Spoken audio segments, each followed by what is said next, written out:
எல்லாருக்கும் வணக்கம். இந்த வீடியோவில் சூப்பரான ஈவினிங் ஸ்நாக்ஸ் மொறுன்னு கடையில் கிடைக்கக்கூடிய சமோசா கூடவே ஸ்ட்ராங்காக ஒரு கப் டீ. இதை விட வேறு என்ன வேணும்? வாங்க எப்படி செய்கிறதுன்னு பார்த்துடலாம். ஃபஸ்ட் டைம் பார்க்குறீங்க சப்ஸ்கிரைப் பண்ணி பாருங்கள். ஆல்ரெடி சமோசா கோதுமை மாவில் பண்ணியிருப்பேன். இந்த டைம் கடையில் கிடைக்கிறக்கூடிய டேஸ்ட்டில் பண்ணுறதுனால மைதா மாவில் பண்ண போகிறேன். தேவையான அளவுக்கு மைதா மாவு, கொஞ்சமாக சால்ட்டு, எண்ணெய் சேர்த்து தண்ணி தெளித்து நல்லா மாவை பிணைஞ்சி வச்சுக்கலாம். ஒரு 5 மினிட்ஸ்க்கு நல்லா மாவை சாஃப்டாக பிணைஞ்சி வச்சுக்கலாம். மாவுக்கு மேலே லைட்டாக ஆயில் அப்ளை பண்ணி வச்சுக்கலாம். மாவு ஒரு 10 நிமிஷம் ஊறட்டும். இப்போ உள்ள ஸ்டஃபிங் வைக்கிறதுக்கு குக்கரில் மதியானமே பட்டாணி ஊற வச்சுருந்தேன். ஸோ பட்டாணி, 2 உருளைக்கிழங்கு, கொஞ்சமாக சால்ட்டு சேர்த்து ஒரு 4 விசில் வச்சு எடுத்துக்கலாம். உள்ள ஸ்டஃபிங்க்கு பட்டாணி, உருளைக்கிழங்கு, வெங்காயம், கேரட் இதெல்லாம் தான் வைக்க போகிறேன். ஸோ அதனால் அதை எல்லாமே கட் பண்ணி வச்சுக்கிட்டேன். இப்போ 10 நிமிஷத்துக்கு அப்புறம் மாவை திருப்பி லைட்டாக பிணைஞ்சதுக்கப்புறமா குட்டி குட்டியாக கட் பண்ணி வச்சுக்கிட்டு சப்பாத்தி தேய்க்கிற மாதிரி மெலிசாக தேய்ச்சி எடுத்துக்கலாம்.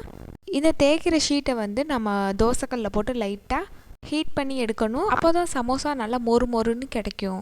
இதே மாதிரியே எல்லா மாவையுமே தேய்ச்சி வச்சுக்கிட்டேன். இப்போ வேக வச்ச உருளைக்கிழங்கு, பட்டாணி நல்லா வெந்துடுச்சு. உள்ளே வைக்கிற ஸ்டஃபிங்ஸ் ரெடி பண்ணிடலாம். உருளைக்கிழங்கு தோலெல்லாம் எடுத்து வச்சுக்கிட்டேன். இப்போ கடாய் வச்சு கொஞ்சமாக எண்ணெய் சேர்த்துட்டு அதில் சோம்பு, நம்ம கட் பண்ணி வச்சுருக்க 2 பெரிய வெங்காயம், கூடவே இஞ்சி பூண்டை லைட்டாக இடித்து சேர்த்துருக்கேன். அதையும் சேர்த்து நல்லா வதக்கிக்கலாம். கட் பண்ணி வச்சுருக்க கேரட், உள்ள ஸ்டஃபிங்க்கு தேவையான அளவுக்கு உப்பு, கூடவே மிளகாய்த்தூள், சிக்கன் மசாலா, மஞ்சத்தூள் லைட்டாக சேர்த்துட்டு அதையும் எண்ணெயிலே நல்லா வதக்கி எடுத்துக்கலாம். வதங்கினதுக்கப்புறமா நம்ம வேக வச்ச பட்டாணியையும் உருளைக்கிழங்கையும் சேர்த்து லைட்டாக மேஷ் பண்ணி விட்டு அதையும் நல்லா கலந்துக்கலாம். மசாலோட மிக்ஸ் ஆனதுக்கப்புறமா கொத்தமல்லி தூவி ஓரமாக வச்சுக்கலாம். தேய்ச்சி வச்சுருக்க மைதா ஷீட்டை தோசைக்கல்லில் போட்டு லைட்டாக டோஸ்ட் பண்ணி மட்டும் எடுத்துக்கலாம். இதே மாதிரி 2 சைடு மட்டும் லைட்டாக ஹீட் வந்தால் போதும். எல்லாத்தையுமே இதே மாதிரி எடுத்துக்கிட்டேன். இப்போ நமக்கு தேவையான அளவுக்குள்ள கட் பண்ணி வச்சுக்கலாம். நான் ஒரு ஷீட்டை 2ஆக மட்டும் போட்டிருக்கேன். சைடில் உள்ள எஜஸ்னால் பெருசாக நான் கட் பண்ணல, அதுவும் வேஸ்ட்டாக தான் போயிடும்னால அப்படியே நான் கட் பண்ணி வச்சுட்டேன். 1 கப்பு மாவுக்கு இவ்வளோ ஷீட் கிடச்சிருச்சு.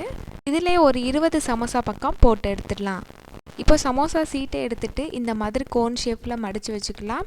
உள்ள ஸ்டஃபிங் வச்சு மைதா பேஸ்ட் அப்ளை பண்ணிவிட்டு க்ளோஸ் பண்ணி வச்சுக்கலாம். நமக்கு எங்கெங்கே எட்ஜஸ் எல்லாம் ஓப்பனாக இருக்கோ அதெல்லாம் மைதா பேஸ்ட் வச்சு க்ளோஸ் பண்ணி எடுத்தோம்னா நல்லாவே ஒட்டிக்கிறோம். இதே மாதிரியே எல்லா சமோசாவையுமே பண்ணி எடுத்துக்கிட்டேன். ஒரு 4-5 இந்த மாதிரி பண்ணதுக்கப்புறமா நம்ம எண்ணெயில் டக்குன்னு போட்டு எடுத்துக்கலாம்.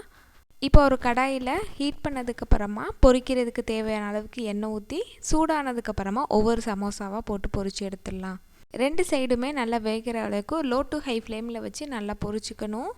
ஒரு 2 to 3 மினிட்ஸ்க்கு நல்லா எண்ணெயிலே வெந்ததுக்கப்புறமா எடுத்து பார்க்கும்போதே நல்லா கிறிஸ்பியாக இருக்குது. இது கூடவே நாட்டு சக்கரை, இஞ்சியெல்லாம் போட்டு சூப்பராக ஒரு டீயையும் போட்டு எடுத்துக்கிட்டேன். இப்போ சமோசாவை உடச்சி பார்க்கலாம் எந்த அளவுக்கு கிறிஸ்பியாக இருக்குன்னு. வெளியில் நல்லா மொறுன்னு, உள்ளே நல்லா சாஃப்டாகவும் சூப்பராக இருந்துச்சு. இந்த வீடியோ உங்களுக்கு பிடிச்சிருக்குன்னு நம்புகிறேன். பிடிச்சிருந்தா மறக்காமல் நம்ம சேனலை லைக் பண்ணி பாருங்கள். நெக்ஸ்ட் வீடியோவில் பார்க்கலாம். பை.